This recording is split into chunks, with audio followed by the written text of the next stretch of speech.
నమస్కారం. దూరదర్శన్ వార్తలకు స్వాగతం. నేను అక్రమ్ పాషా. వార్తల్లోని ముఖ్య అంశాలు. గ్రేటర్ ఎన్నికల్లో నామినేషన్ల ఉపసంహరణకు ముగిసిన గడువు. ముమ్మరంగా పార్టీల ప్రచారం, పోటాపోటీగా రోడ్ షోలు. టీఆర్ఎస్ ప్రగతి నివేదికకు కౌంటర్గా ఛార్జ్ షీట్ విడుదల చేసిన బీజేపీ.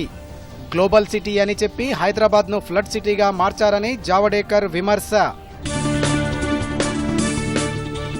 బీజేపీ నేతల విమర్శలను ఖండించిన కేటీఆర్. తమ ప్రభుత్వ హయాంలో హైదరాబాద్కు భారీగా పెట్టుబడులు వచ్చాయని వెల్లడి. దేశంలోని ప్రతి ఇంటికి మంచినీరు అందిస్తామన్న ప్రధాని. యూపీలో 23 గ్రామీణ తాగునీటి సరఫరా ప్రాజెక్టులకు మోదీ శ్రీకారం.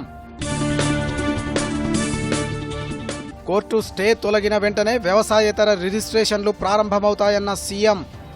ఆస్తుల విలువను మార్చే అధికారం ఎవరికీ లేదని స్పష్టీకరణ. వివరాలు. కోవిడ్-19 బారిన పడకుండా స్వీయ రక్షణ చర్యలు తీసుకుందాం. నిరంతరం మాస్క్ ధరిద్దాం.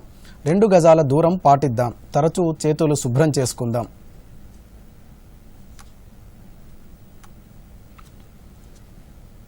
జీహెచ్ఎంసీ ఎన్నికల్లో నామినేషన్ల ఉపసంహరణకు గడువు ఈ మధ్యాహ్నం 3 గంటలతో ముగిసింది. జీహెచ్ఎంసీలో 150 వార్డులకు గాను 1893 అభ్యర్థులు 2575 నామినేషన్లు దాఖలు కాగా, పరిశీలన అనంతరం ఎన్నికల సంఘం 68 నామినేషన్లను తిరస్కరించింది. నామినేషన్ల తిరస్కరణ అనంతరం 1825 మంది అభ్యర్థులు ఎన్నికల బరిలో ఉన్నారు. బీజేపీ నుండి 539 నామినేషన్లు దాఖలు కాగా, టీఆర్ఎస్ నుండి 527, కాంగ్రెస్ నుండి 348 నామినేషన్లు దాఖలయ్యాయి. టీడీపీ తరపున 202, సిపిఐ 22, సిపిఎం 19, ఎంఐఎం నుండి 72, గుర్తింపు పొందిన రిజిస్టర్డ్ పార్టీల నుండి 143 నామినేషన్లు దాఖలు కాగా, స్వతంత్రులు 613 నామినేషన్లు దాఖలు చేశారు. డిసెంబర్ 1న ఎన్నికల పోలింగ్ నిర్వహిస్తారు. 4వ తేదీన ఓట్ల లెక్కింపు చేపట్టి అదే రోజు ఫలితాలు ప్రకటిస్తారు. జీహెచ్ఎంసీ ఎన్నికల వేళ టీఆర్ఎస్ బీజేపీ మధ్య మాటల యుద్ధం నడుస్తోంది. ఎన్నికల్లో గెలుపే లక్ష్యంగా 2 పార్టీలు సర్వశక్తులు ఒడ్డుతున్నాయి. టీఆర్ఎస్ ప్రభుత్వ 6 ఏళ్ల పాలనలో హైదరాబాద్ అభివృద్ధిపై ఇటీవల మంత్రి KTR Hyderabad the rising global city పేరుతో ప్రగతి నివేదిక విడుదల చేయగా, టీఆర్ఎస్కు సవాలుగా ఆదివారం కేంద్ర మంత్రి, బీజేపీ సీనియర్ నాయకుడు ప్రకాష్ జావడేకర్ హైదరాబాద్లో ఛార్జ్ షీట్ను విడుదల చేశారు. మరిన్ని వివరాలు.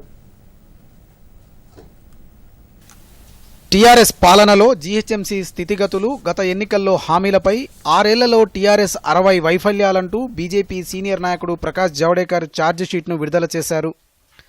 తెలంగాణలో కుటుంబ పాలన సాగుతోందన్న జావడేకర్, కేసీఆర్, అసదుద్దీన్ కుటుంబాలే రాష్ట్రాన్ని పాలిస్తున్నాయని మండిపడ్డారు. మొన్నటి వరదల వల్ల హైదరాబాద్ 15 రోజులు నీళ్లలోనే ఉండిపోయిందని, కనీసం సరైన డ్రైనేజీ కూడా టీఆర్ఎస్ ప్రభుత్వం ఏర్పాటు చేయలేకపోయిందని విమర్శించారు. గ్లోబల్ సిటీ అని చెప్పి హైదరాబాద్ను ఫ్లడ్ సిటీగా మార్చారని ఆగ్రహం వ్యక్తం చేశారు. 1,00,000 డబుల్ బెడ్రూమ్ ఇళ్లను కడతామని 1000 కూడా కట్టలేదని మండిపడ్డారు. एक परिवार का राज चल रहा है और एमआईएम भी एक परिवार की पार्टी है. वहां केसीआर है, यहां ओवैसीउद्दीन ओवैसी है. वहां केटीआर है, यहां अकबरुद्दीन है. तो एक परिवार की पार्टी आप बन के रह गई. हमने देख लिया पिछले 6 साल में ये पार्टियां केवल लूट करती है. तेलंगाना में एक ही विशेषता बनी है, करप्शन. और करप्शन में राज्य पर कर्जा, debt on state and asset in KCR name. KCR और उनके सारे मित्र और सभी लोग, उनके एसेट बढ़ रहे और एसेट राज्य के घट रहे, वहां डेट बढ़ रहा है. ప్రధాని మోదీ 2.5 కోట్ల డబుల్ బెడ్రూమ్ ఇల్లు కట్టించి చూపించారని పునరుద్ఘాటించారు. హైదరాబాద్ మేయర్గా ఎంఐఎం అభ్యర్థి కావాలో, బీజేపీ అభ్యర్థి కావాలో ప్రజలే తేల్చుకోవాలన్నారు. తెలంగాణ రాష్ట్ర సాధనలో బీజేపీ కృషి ఎంతో ఉందని తెలిపారు. और इसलिए भारतीय जनता पार्टी ने एक आरोप पत्र लाया है। 6 साल के 60 फेल्यूअर्स जो वचन दिए थे उससे भाग गए। आज उसका ही हम प्रकाशन करेंगे, बाद में आपको भी मिलेंगे। హైదరాబాద్ బ్రాండ్ ఇమేజ్ను కాపాడుతూ అభివృద్ధిని కొనసాగిస్తున్నామని ఐటీ పరిశ్రమల శాఖ మంత్రి కేటీఆర్ అన్నారు. ప్రపంచంలో హైదరాబాద్ సురక్షితమైన నగరమని, భౌగోళికంగా కూడా హైదరాబాద్ అత్యంత సురక్షితమైనదని వెల్లడించారు. హైదరాబాద్లోని హెచ్ఐసిసిలో జరిగిన బ్రాండ్ హైదరాబాద్ ఫ్యూచర్ రెడీ సదస్సులో కేటీఆర్ మాట్లాడుతూ తెలంగాణలో స్థిరమైన ప్రభుత్వం ఉందని, అందుకే పెట్టుబడులు వస్తున్నాయని అన్నారు. గత 5 ఏళ్లలో ఐటీ పెట్టుబడులు రెట్టింపయ్యాయని, ఐటీ అభివృద్ధికి మానవ వనరులు, ప్రభుత్వ విధానాలు, లాజిస్టిక్స్ అవసరమని పేర్కొన్నారు. ప్రపంచ ప్రఖ్యాతి చెందిన 5 ఐటీ కంపెనీలు హైదరాబాద్ను తమ రెండో చిరునామాగా ప్రకటించాయని చెప్పారు. వివిధ కంపెనీలు ప్రకటించిన పెట్టుబడుల్లో 40% కార్యరూపం దాల్చాయని తెలిపారు.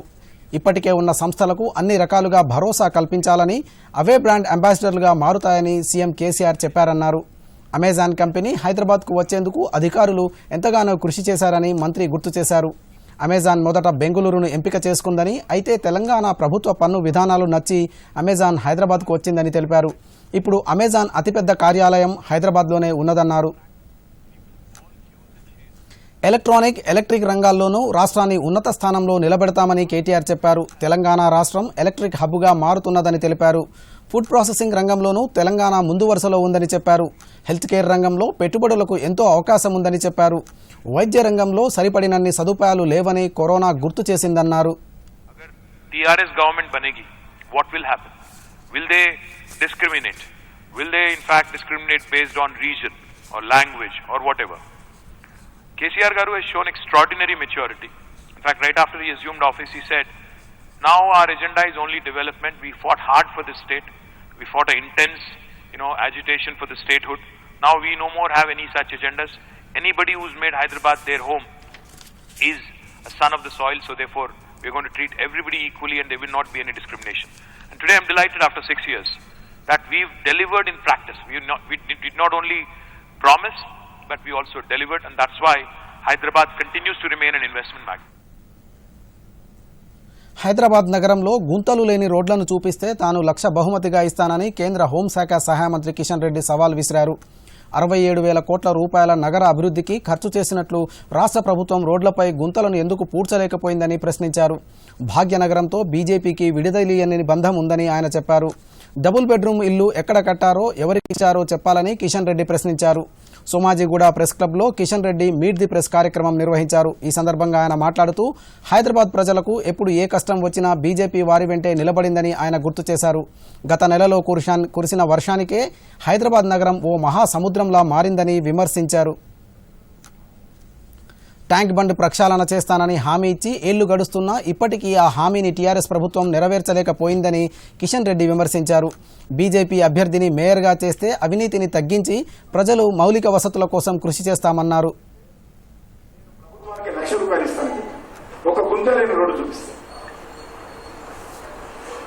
మరి ఇస్తాంబుల్ ఏమైందో, డల్లాస్ ఏమైందో, ఆ మెరిసే రోడ్లు ఏమైందో, ఈ వర్షపు నీరు రాజ్భవన్ ముందు అదేవిధంగా 6.5 సంవత్సరాలు కావస్తుంది ప్రభుత్వం వచ్చి.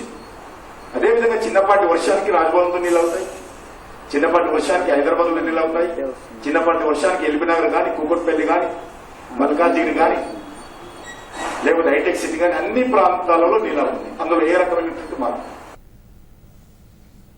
ఇప్పుడు ఒక స్వల్ప విరామం.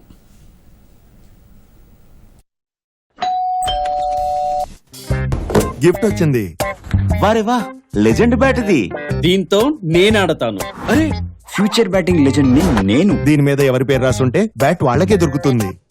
అరే యార్, చూసారా, దీని మీద నా పేరు రాసుండకపోతే ఎంత గొడవ అయిపోయేదో. అందుకే ఆర్బీఐ ఉంటుంది, బ్యాంక్ అకౌంట్ అయినా బ్యాంక్ లాకర్ అయినా మీరు కూడబెట్టిన డబ్బు మీరు నిర్ణయించిన వారికి అందేందుకు అందులో నామినీ పేరు తప్పకుండా నమోదు చేయండి. ఆర్బీఐ అంటుంది, విషయాలు తెలుసుకోండి, జాగరూకంగా ఉండండి. జీహెచ్ఎంసీ ఎన్నికలకు సంబంధించి మరికొన్ని విశేషాలు.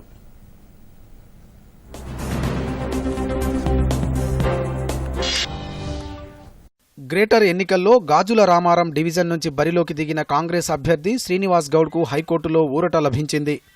నామినేషన్ తిరస్కరణపై హైకోర్టు స్టే ఇచ్చింది. దీంతో హైకోర్టు తీర్పును పార్టీ ఎంపీ రేవంత్ రెడ్డి రాష్ట్ర ఎన్నికల కమిషన్కు అందజేశారు. శ్రీనివాస్ గౌడ్ అభ్యర్థిత్వాన్ని కొనసాగేలా చర్యలు తీసుకోవాలని ఎలక్షన్ కమిషన్కు రేవంత్ రెడ్డి విజ్ఞప్తి చేశారు. ముషీరాబాద్ నియోజకవర్గం పరిధిలోని అడిక్మెట్ డివిజన్లో మంత్రి శ్రీనివాస్ గౌడ్ ఇంటింటికి తిరిగి ప్రచారం చేయడంతో పాటు పలు బస్తీల్లో పాదయాత్ర నిర్వహించారు. ఈ సందర్భంగా మంత్రి మాట్లాడుతూ దేశంలో ఏ రాష్ట్రంలో లేని విధంగా సంక్షేమ పథకాలను టీఆర్ఎస్ ప్రభుత్వం అమలు చేస్తుందని. చిలుకానగర్ డివిజన్లో టీఆర్ఎస్ అభ్యర్థికి మద్దతుగా మంత్రి సత్యవతి రాథోడ్ ప్రచారంలో పాల్గొన్నారు. ఈ సందర్భంగా మాట్లాడుతూ మంత్రి కేసీఆర్ నాయకత్వంలో టీఆర్ఎస్ అమలు చేస్తున్న అభివృద్ధి సంక్షేమ పథకాలను చూసి ఇతర పార్టీల నేతలు టీఆర్ఎస్లోకి రావడాన్ని ఆహ్వానిస్తున్నామని అన్నారు. ఎంఐఎం అధినేత అసదుద్దీన్ ఓవైసీ ఎర్రగడ్డలో ఎన్నికల నిర్వహించారు. ఎర్రగడ్డ డివిజన్ నుంచి పోటీ చేస్తున్న పార్టీ అభ్యర్థిగా ఇంటి ప్రచారం నిర్వహించారు. టీఆర్ఎస్ బీజేపీ పలు జీహెచ్ఎంసీ ఎన్నికల్లో తెరచాటున చేస్తున్నాయని కాంగ్రెస్ ఎంపీ రేవంత్ రెడ్డి ఆరోపించారు. గాంధీ భవన్లో విలేకరులతో మాట్లాడుతూ హైదరాబాద్ హుస్సేన్ సాగర్ పరివాహక ప్రాంతాల్లో అక్రమ నిర్మాణాలు, సెక్రటరీలో అవినీతి ఆరోపణలపై కాంగ్రెస్ ఫిర్యాదు చేసినప్పటికీ కేంద్రంలోని బీజేపీ నేతలు స్పందించలేదని ఆరోపించారు. సనత్ నగర్ నియోజకవర్గం పరిధిలో బన్సీలాల్పేట డివిజన్లో మంత్రి తలసాని శ్రీనివాస్ యాదవ్ ప్రచారం చేపట్టగా బంజారాహిల్స్ డివిజన్లో మంత్రి ఇంద్రకరణ్ రెడ్డి ప్రచారంలో పాల్గొన్నారు. అంతకుముందు ఇంద్రరెడ్డి బంజారాహిల్స్ డివిజన్లో జరిగిన టీఆర్ఎస్ పార్టీ శ్రేణులు బూత్ ఇన్ఛార్జీల సమన్వయ సమావేశంలో పాల్గొన్నారు.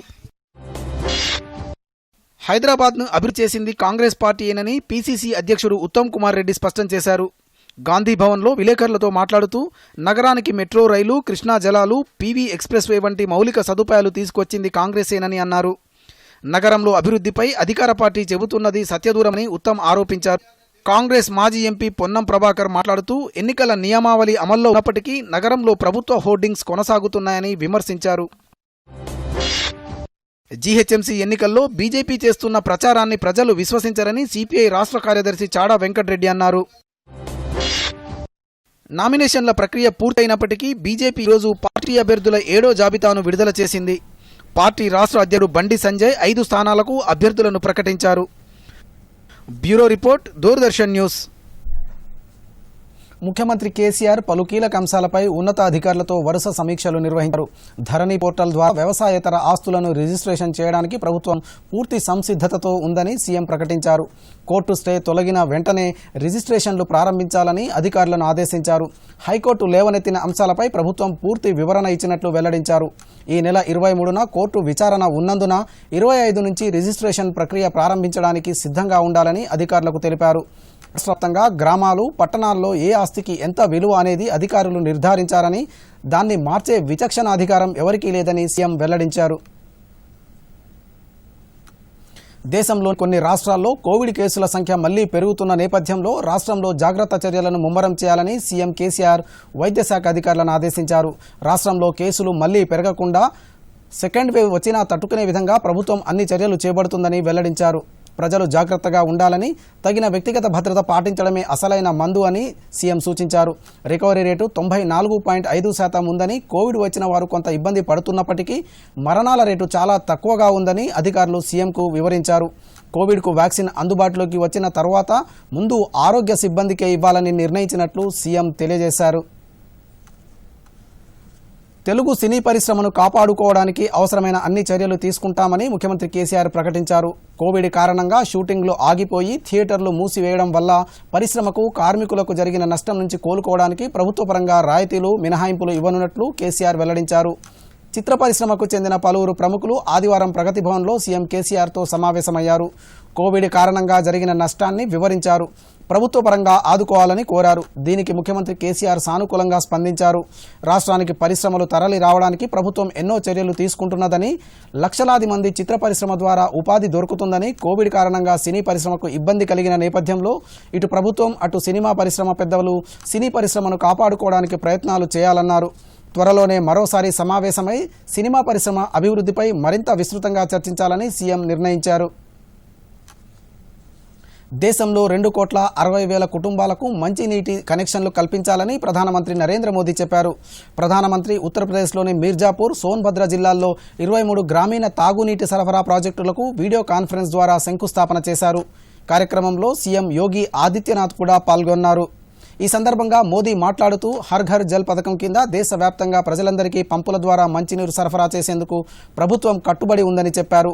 మీర్జాపూర్, సోన్భద్ర జిల్లాలో ఈ రోజు చేపట్టిన మంచినీటి సరఫరా ప్రాజెక్టుల ద్వారా 42 లక్షల జనాభాకు ప్రయోజనం చేకూరుతుందన్నారు.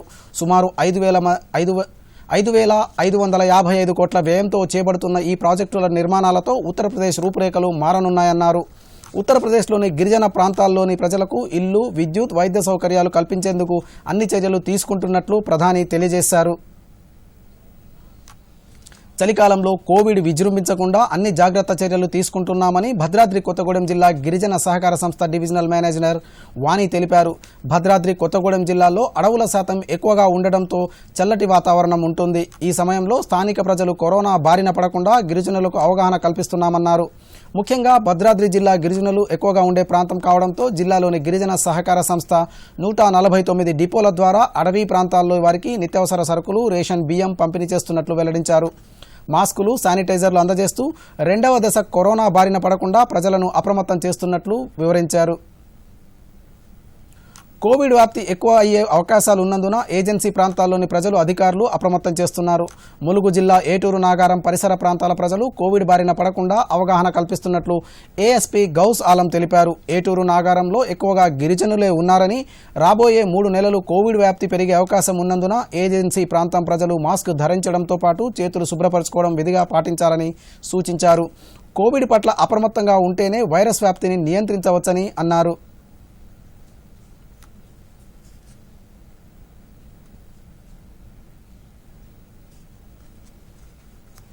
ఇక ముఖ్యాంశాలతో వార్తలు ముగిద్దాం. నమస్కారం. దూరదర్శన్ యాదగిరి వార్తలను ఇప్పుడు సోషల్ మీడియాలో కూడా చూడవచ్చు.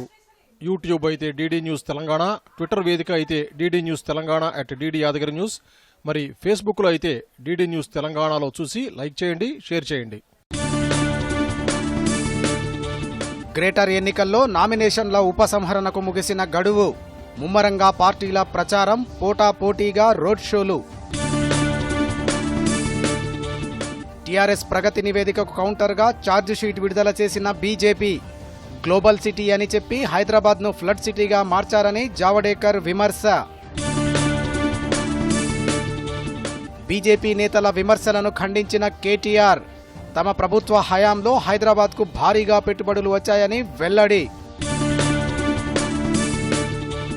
దేశంలోని ప్రతి ఇంటికి మంచినీరు అందిస్తామన్న ప్రధాని. యూపీలో 23 గ్రామీణ తాగునీటి సరఫరా ప్రాజెక్టులకు మోదీ శ్రీకారం. కోర్టు స్టే తొలగిన వెంటనే వ్యవసాయేతర రిజిస్ట్రేషన్లు ప్రారంభమవుతాయన్న సీఎం. ఆస్తుల విలువను మార్చే అధికారం ఎవరికీ లేదని స్పష్టీకరణ.